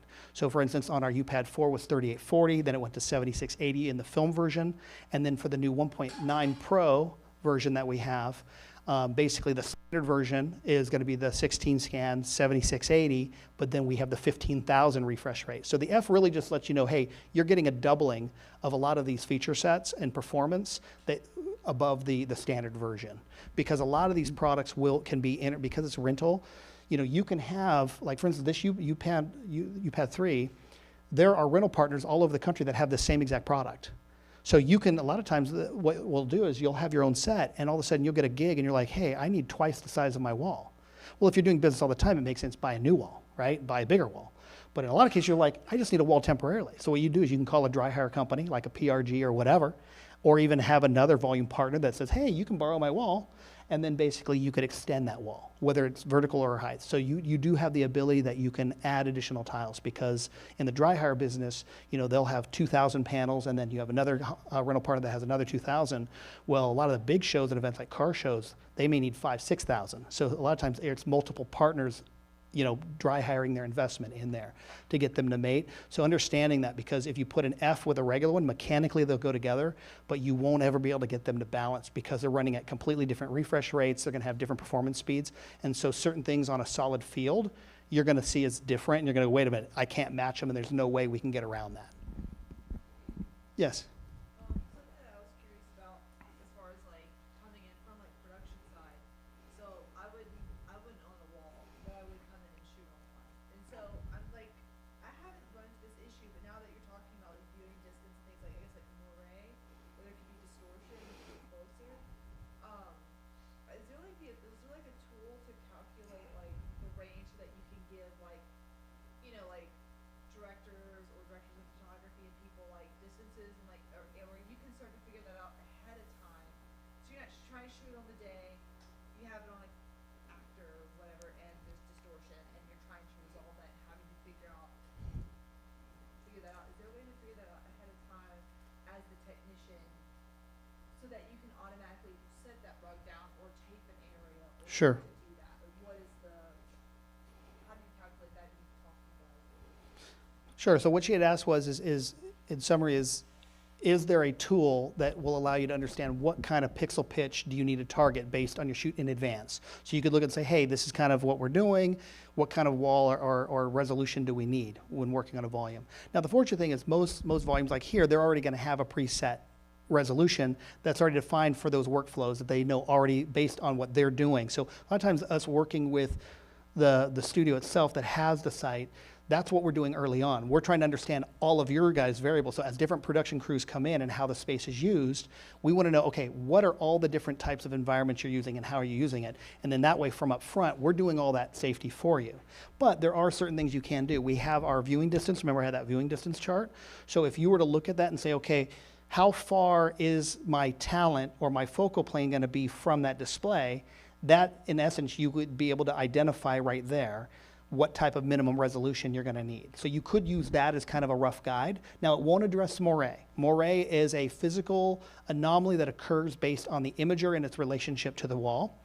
And the wall can vary in pixel pitch, but also the imager may vary, right? Is it a 4K imager? Is it a 6K imager? Is it a rolling shutter? Is it a global shutter? Right? All of those things are going to have an effect on artifacting you get on the displays. The moire piece is really on how the imager lines up. And the way I always tell everyone is if you want to understand what that is, when you want to find those ring zones, don't have the display on because you're going to automatically assume it's the video that's creating the artifacting. You go black on the screen, and then what you want to do is you want to slowly zoom in, and then you'll find it when you get that ring zone is when you're going to get kind of like that rainbow effect. And then you're going to know wherever that stop is right there, that's at the point at the relationship based on that imager and that display. So that would be that one ring zone.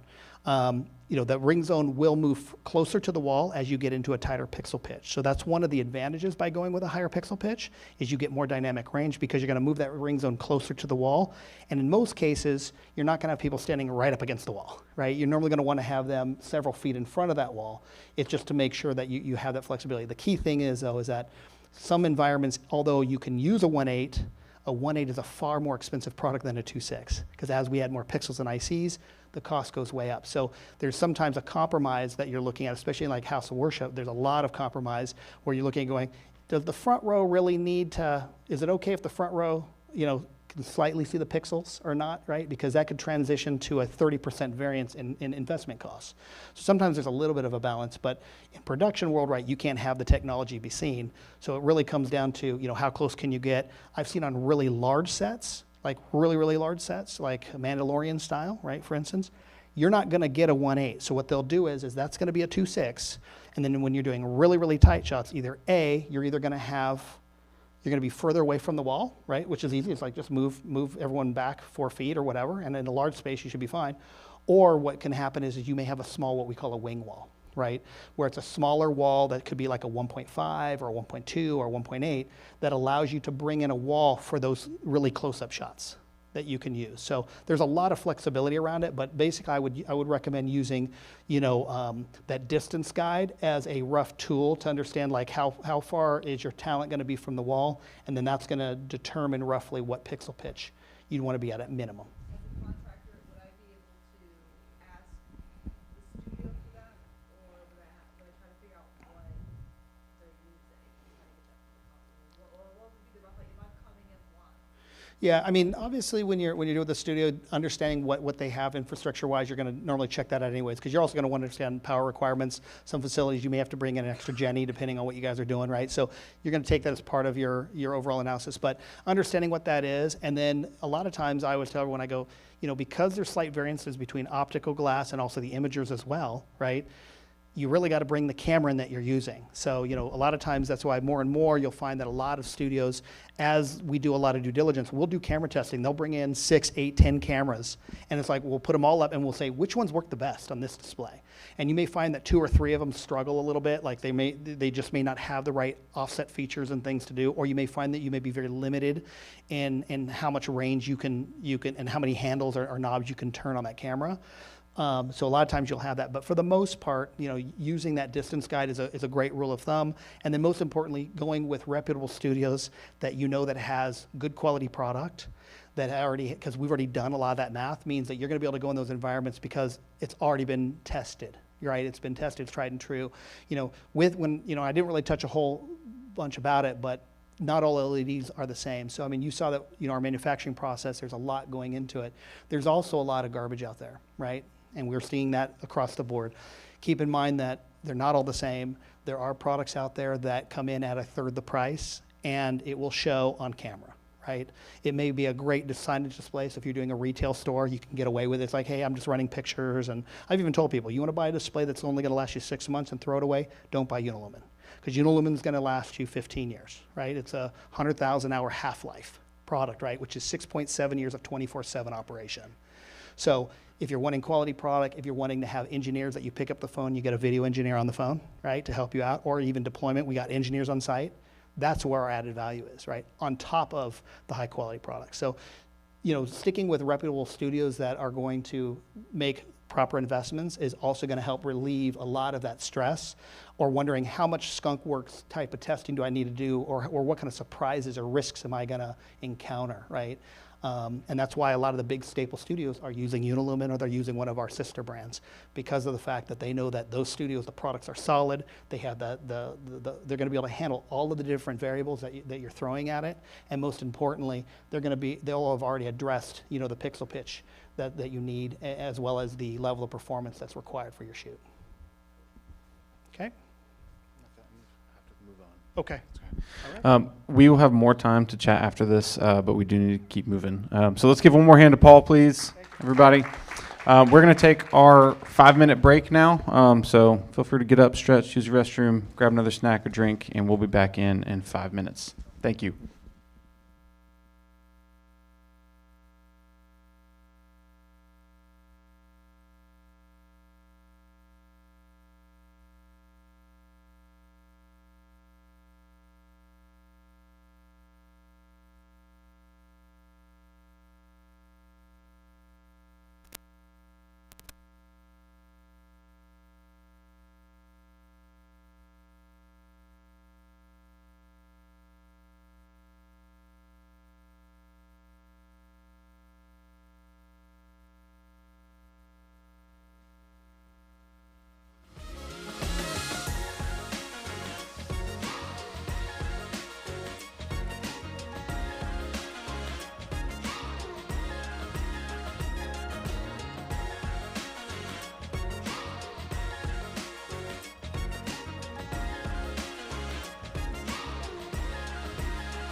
All right, everybody, we're going to get going here in another minute. If you don't mind finding your seat, we'll get back up with our next speaker.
All right, everybody, we're going to jump back in here.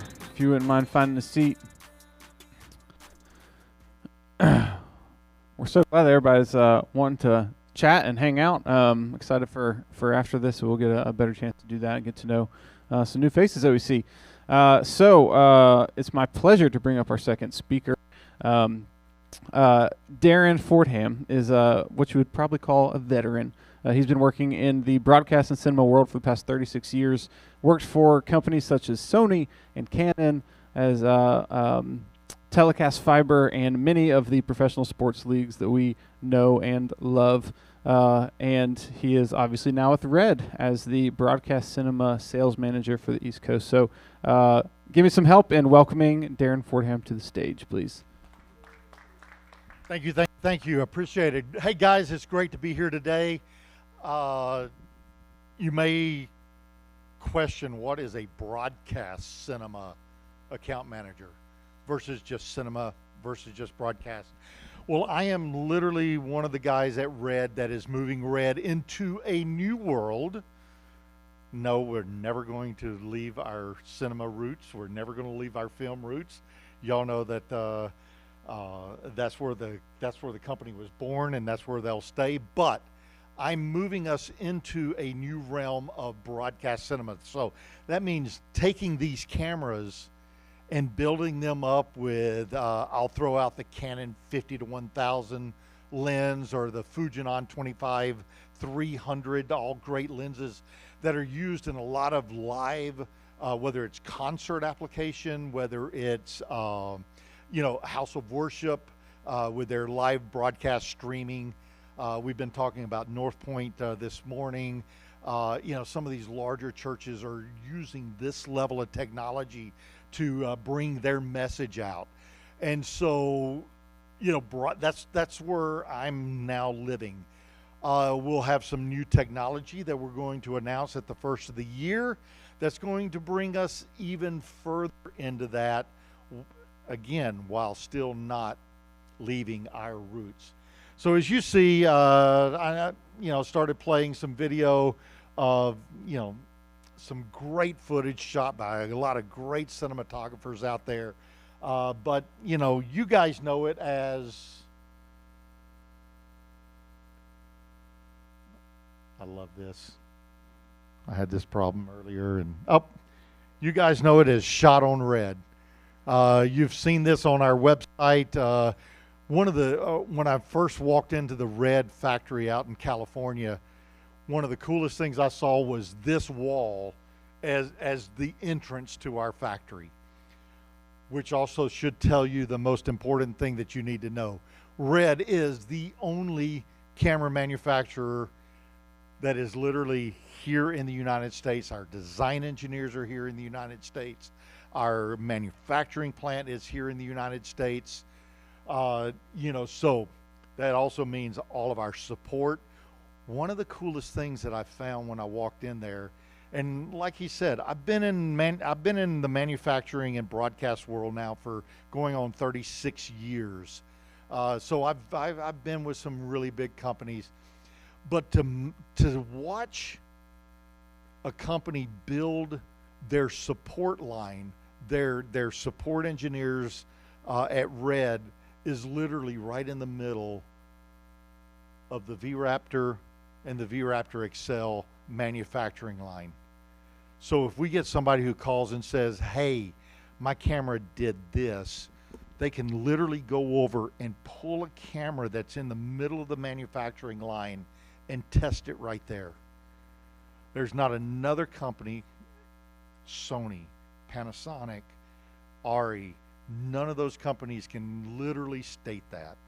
And we do it right here in the United States. You know, and I do call it the third world country of California, but we are in California, so, you know, but it's good to know that you can pick up the phone 24/7, 365, and like Paul said, you can grab an engineer that can talk you through your issue. Quite honestly, you can grab my card over here when we're done with this, and you can pick up the phone and call me. I've got all of these cameras in my possession as well, and so I'm also a first line of support for you, because I can go, all right, what's your setup, what you're looking like, and I can see if I can replicate an issue or I can talk you through an issue as well. So local support, local guys, we're here to support you. So a little bit of history of Red, if you don't know. We're probably the youngest company in the industry. Started with the Red 1, announced in 2006, that really put Jared and the team on the map of a lot of people when they saw it at NAB. Then we, you know, real close, right after that, 2009, we showed the Epic, which really put us on the roadmap and started concerning a lot of the other camera manufacturers. And this next one is a little dear to my heart because I live over in the great state of Alabama, in Huntsville, Alabama, also known as the Rocket City. I've actually got to shoot on this Red camera that went to space, along with, if many of you remember, the Red Cinema Primes that we had at the time. So I've actually got to shoot on this system over in Huntsville, and it really, you know, really helped tell the story. What Sean alluded to earlier in the introduction is I also used to work at Canon. And so Canon was also one that sent a lot of cameras into space. So being in Huntsville has really given me a true love for that. And did my computer die? Oh, thank you. So the evolution of the Red technology, like I said, the Red 1, then we introduced the new DSMC. I always mess that up. DSMC. So that, you know, that was the first real manufacturing line of cameras. DSMC 2, what many of you grew up on. We are now currently with Komodo, Komodo X, V-Raptor, and V-Raptor XL is what is now referred to as DSMC 3. So the third generation of our camera line, and probably, and what many in the industry are saying is the best we've had yet. So give a quick lineup preview. You guys know the Komodo X, the least expensive global shutter camera on the market. And yes, I can still say that even with Sony's announcement this week of the A9 III. I can't wait till they see the sealed body and see how much heat generates with a global shutter, and see how long those cameras last. But then, you guys know May 1, we started shipping Komodo X. So it's the second generation of Komodo. Although you look at the specs,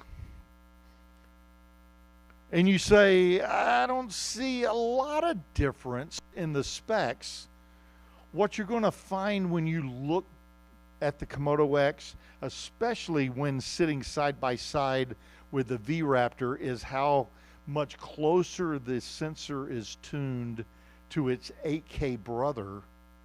So you end up with a little bit better shadow reproduction. You end up with better low light performance. And these are things that you really can't put in a spec sheet like this. But like I said, then you start talking about the V-Raptor. So that's our 8K, basically our 8K entry level. And really, this year we also introduced it in the Super 35 version. So we have it both in VV, VistaVision, full frame, or in Super 35. So if you're using longer lenses, like what I was talking about in the broadcast side of the cinema side, the Super 35 is going to be a better solution for that. And then we got the flagship. Anybody who has shot on the XL, please take time to go over, pick it up, look at it. You're going to find just a behemoth of a camera that that looks better than anything else out there. And again, manufactured and supported right here in the U.S. So what did, moving from DSMC 2 to 3, what that gained us was higher readout on the sensor, which results in higher frame rates for your productions.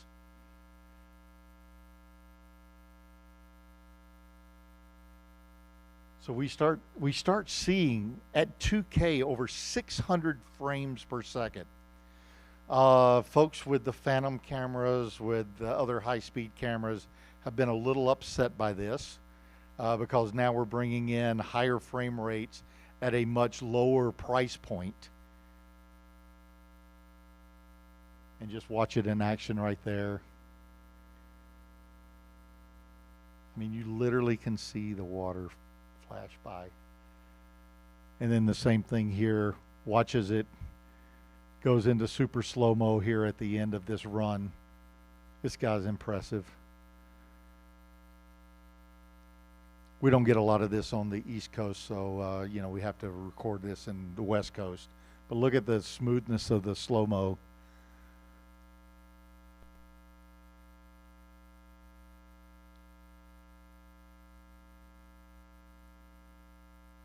And yes, I'll go ahead and cut it before he crashes.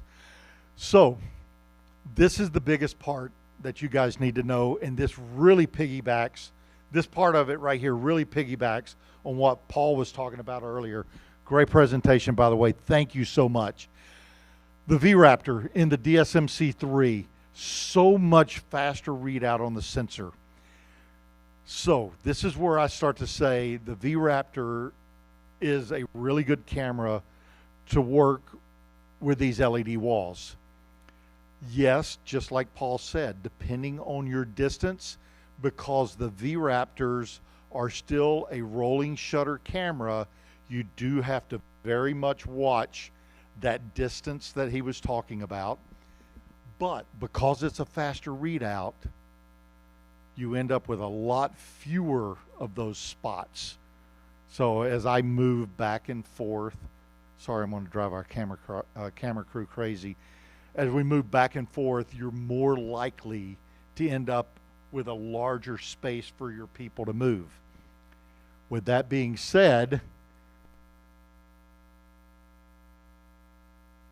the reason, you know, so basically we're looking at scan lines across, so the entire image is not hitting the photo sites all simultaneously. So that's why you get that that video roll banding, as we call it.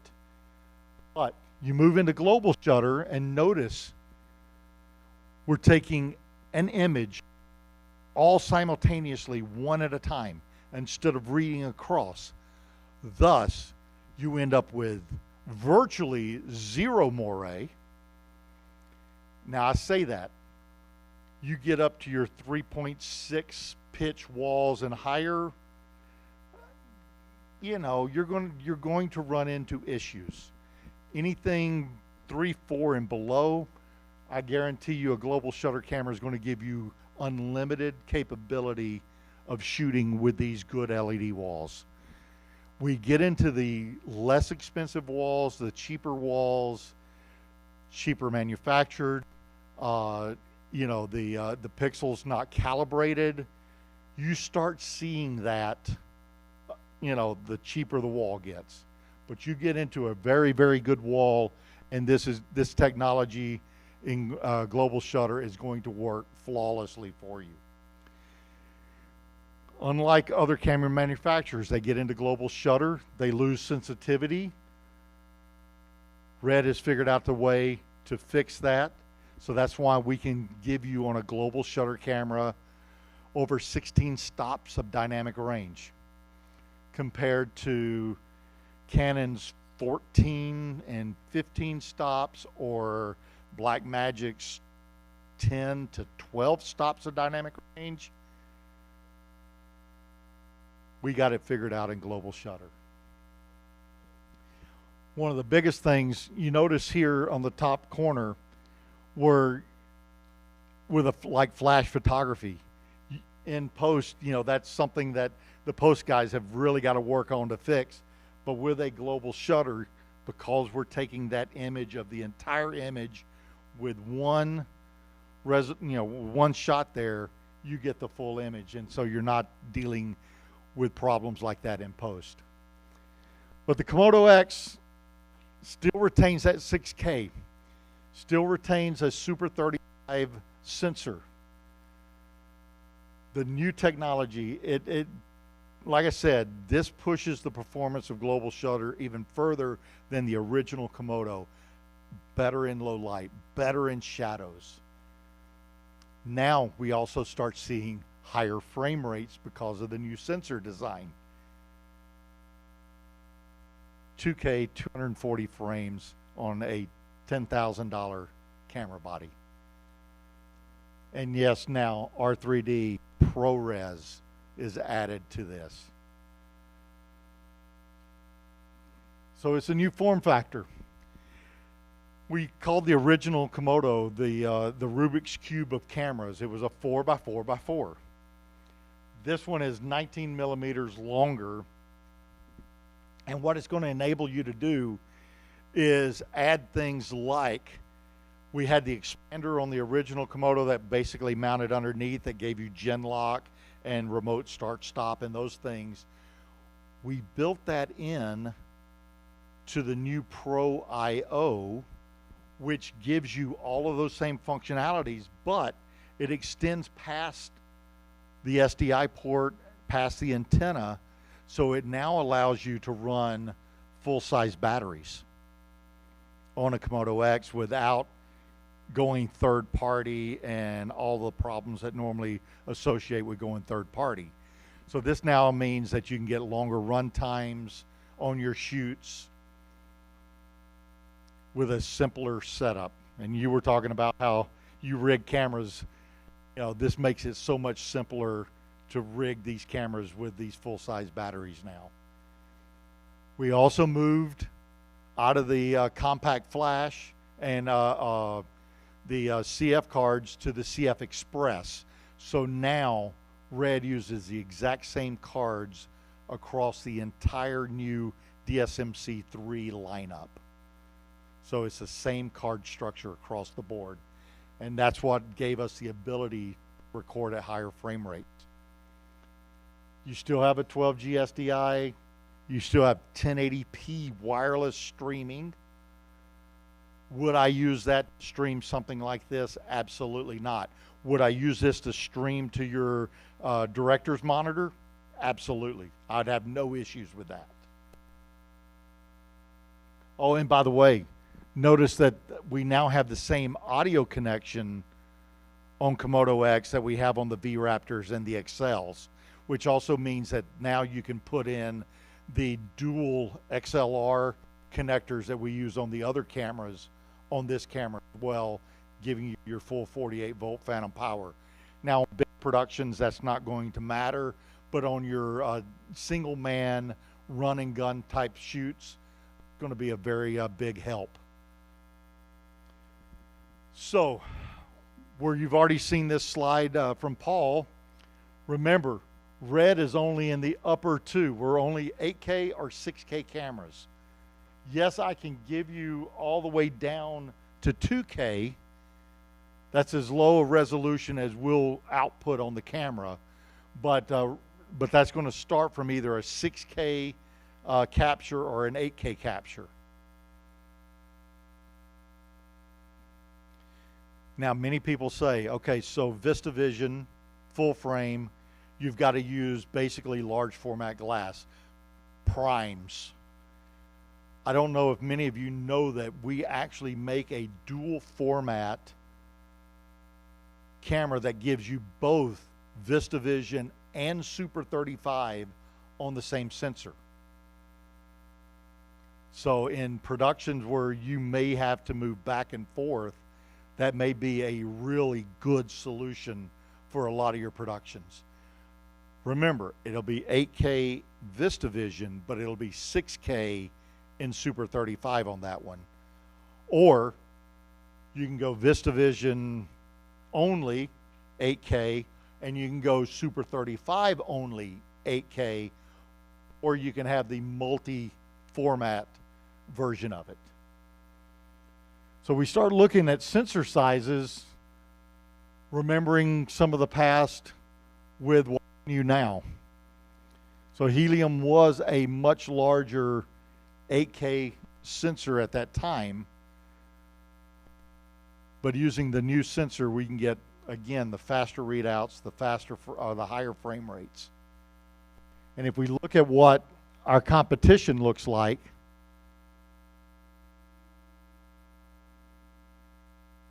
you see that we have a very clear advantage at red. Dynamic range. That's the other most important thing with these cameras. Remember, all of our cameras are either a 16, 16.5, or 17 stops of dynamic range. Again, compared to lower dynamic range of other cameras. And that really comes into play when you're in a low light environment, shadows. One of the things, if you're familiar with red over the long period of time, we used to have the codecs of 4:1, 2:1, and for a lot of people that was confusing. On the new DSM-C3, we've taken that now to LQ, MQ, and HQ to make it much simpler. High quality, medium quality, lower quality. Now, again, remember where I came from. I spent 12 years at Canon. Our LQ is basically equivalent to the Canon MXF codec. I've put them side by side. Even before I came to work at Red, I had these cameras side by side and can literally testify that our LQ setting is equivalent to what Canon puts out. So really helps you, get a lot of recording time on these cards. Now, cost of storage is the next biggest issue when it comes to cameras. And as you can see, with our move to the CF Express cards, it gives us the ability to have the lowest cost media of all of the major players. That really, really helps you over the course of time save money by using red. And then you look at the cost of what it takes to get in to a V-Raptor. I'm using the V-Raptor XL in this form. Our top-end camera is half the cost of the Arri Alexa in the production pack and almost twice or half the cost of the Sony. So that normally means right there that I could get 2 camera systems for the price of a single Alexa system. And again, that's my top-end camera. So this is the only thing that we've ever really been dinged on, is having built-in internal NDs. Now, if you look, that's a really small body to try to get the ND technology built into this. Not much larger in this. That's why you have built-in NDs in the XL. But as many of you following Red this year noticed that we introduced the new RF to PL with built-in electronic ND filters. One of the greatest parts about that is, just like on the XL, you can control the NDs from the side of the camera. For our ACs out here, you can control those NDs from the Red app on your phone.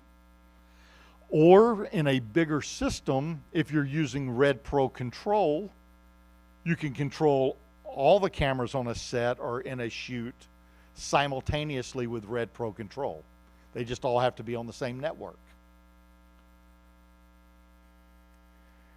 And one of the things that you're going to notice when putting the Red ND filters into place is that you do not get a shift, especially in the greens, when you step through all the ND filters.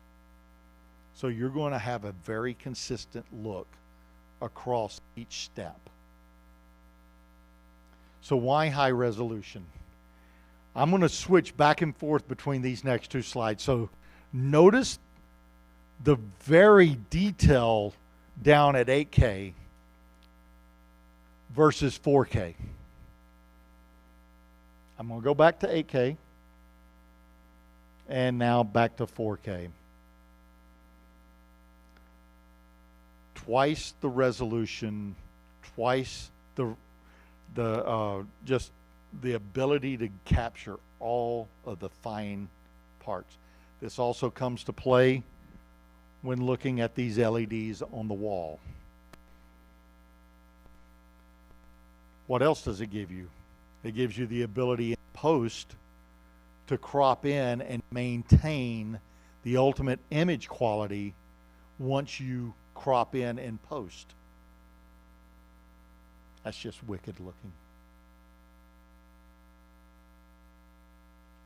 But to start out with the 8K always works better for you going down in resolution. This is the ultimate. So notice where the red box is on the screen here. Notice as you step through, starting with 8K, you go all the way down to HD, 4K, and 8K, the ability to resolve the image a lot cleaner. Think that's weird? Watch this one. Go to the red box on the eyeball and be able to see what it looks like all the way through. Now there's another reason starting off at 8K. So this is the original 8K shot. So what it gives you the ability is to get you multiple crops. And then this is what the finished product could look like. So it gives you the ability to grab those extra shots off of the original shot. As we all know in this business, time is money. Single camera being able to give you multiple shots out of one, that gives you a lot of extra run. Again, the ability to oversample. You start looking down. Now, many of the actresses really want the 2K look, you know, because then you don't see the lines on the face and all that. But 8K gives you the best resolution possible. Did you grab your shot? Again, here's another example. If all of you could walk up there and look at the 1080, you have virtually none of the detail in his forehead that you see in the 8K shot. The whiskers in his mustache basically become a nice blur in 1080 but you see every individual hair. It's just amazing what these cameras can resolve. 1080 to 1080. Now, be surprised at 8K to 1080. This is where we're living in a 1080. We're living in a 4K world. We're giving you the ability to resolve at 8K now and give you a better 4K and a better 1080. And that also means that your archives last significantly longer to get money off of. Again, this is where we were talking about your original red code with DSMC2. Now the new VRaptor, you see how we break it out, making it work for everybody. The image workflow is virtually the same.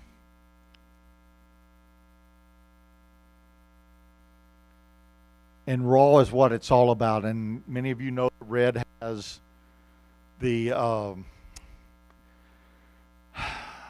what's the word I'm looking for? We own the rights to raw. Remember, when you're shooting red, it's all metadata going to that card. This gives you the ultimate flexibility when you get into post of being able to change your ISO, because it's not baked in like on every other camera system. It's just metadata in red code. So I can actually change the ISO once it's shot to make sure if we didn't get it right on the set, I can fix it in post. If we didn't get it right in the set, I can fix it in post. Now, Paul showed a very, very good slide of this earlier. The 16-bit resolution versus 8-bit. I think this next slide, Paul, I'm going to say, I think this next slide actually shows it quite a bit differently. 8-bit, 16.78 million tones. 10-bit, 1.7 billion. 12-bit, 68 billion. 16K, 281 trillion color variances. This is where we kill everybody else. And I will say this, except for Ari.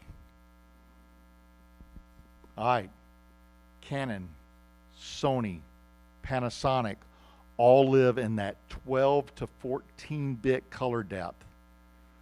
Really 10-bit color depth, but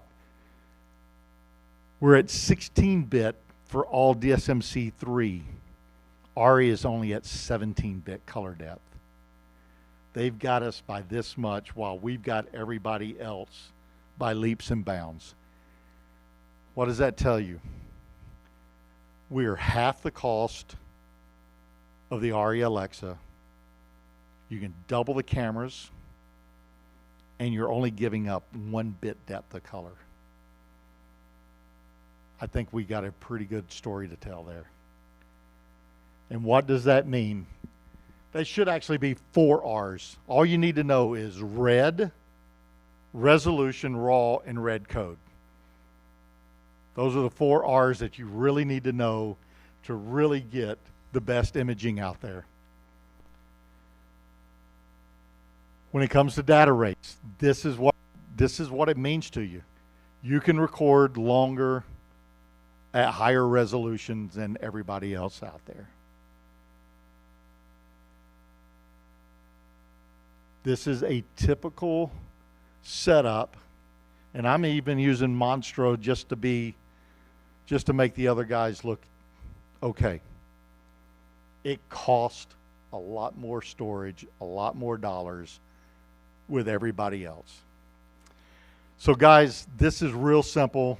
Paul really told the entire story about this. I had the good bits and pieces about rolling shutter versus global shutter. Global shutter is the ultimate camera technology to use with these great looking LED walls. But our red V-Raptors are the highest, fastest readout that you can get before you call it a global shutter, and the highest resolution out there.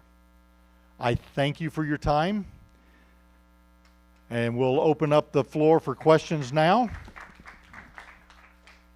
Thank you, Darren. We're going to have time just to take, I think, 2 questions live, and then, again, you can ask many, many more if you want to stay and hang out. So just a reminder, you repeat the question so that the live stream. You got it, sir. Thank you. Yes, sir. Go ahead. I know you get this all the time, but why is what makes the red raw so special to where other camera manufacturers can't do the same thing? Because we own the copyright to it. But remember, we're the only ones out there really truly recording in metadata. So that means that once you get it off the card and into Premiere, into whatever form you're using, you have the ability to change your white balance. Oh, I didn't get the white balance exactly right on this. I wished it was. I can change it. And it doesn't add anything. It doesn't, I like to use the word smegma. It doesn't add any noise to the image by changing it in post. Same for ISO. I just showed you in the slide there. I can change the ISO. You know, I shot that at 800. It looked good on set, but now I'm looking at it in Premiere and that maybe should have been 640. I can change that in with metadata and it not affect the resolution or anything else of the image. So that's why red, see, I just blew it. That's why red really works better in post with raw than everybody else out there. So that was the question. Why do we look better? Yes, sir. Okay, go ahead. You're absolutely correct.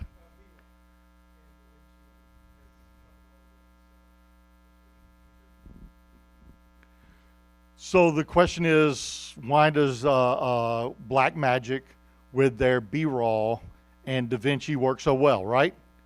Okay, so again, that is their form of RAW, which is not truly RAW. If you'll notice the compression, start looking at what they do to compress to get to RAW.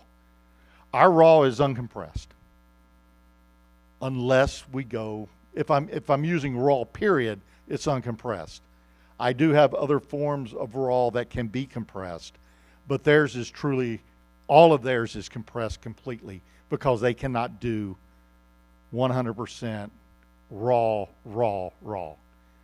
because we own the patent to it. And they would be infringing on it and that would never stand. So that's why you look at, like Canon's RAW Light is truly a modification of RAW to meet their MXF standard, which is a compressed RAW. I think that's your 2 questions live. Let's give another hand for Darren, everybody. Thank you, guys. Really appreciate everything. Thank you. Thank you, John. Thank you guys for being here and being part of this. We are about to end the live stream here in a few minutes, but for anyone here in the audience, you're welcome to stay around. Please pick the brains of our guest speakers and any of our staff. That will be the last workshop we have for the year. We'll be picking this back up in Q1, so be on the lookout for an email announcement on that. We hope to have everyone back, and we'll see you soon. Thank you.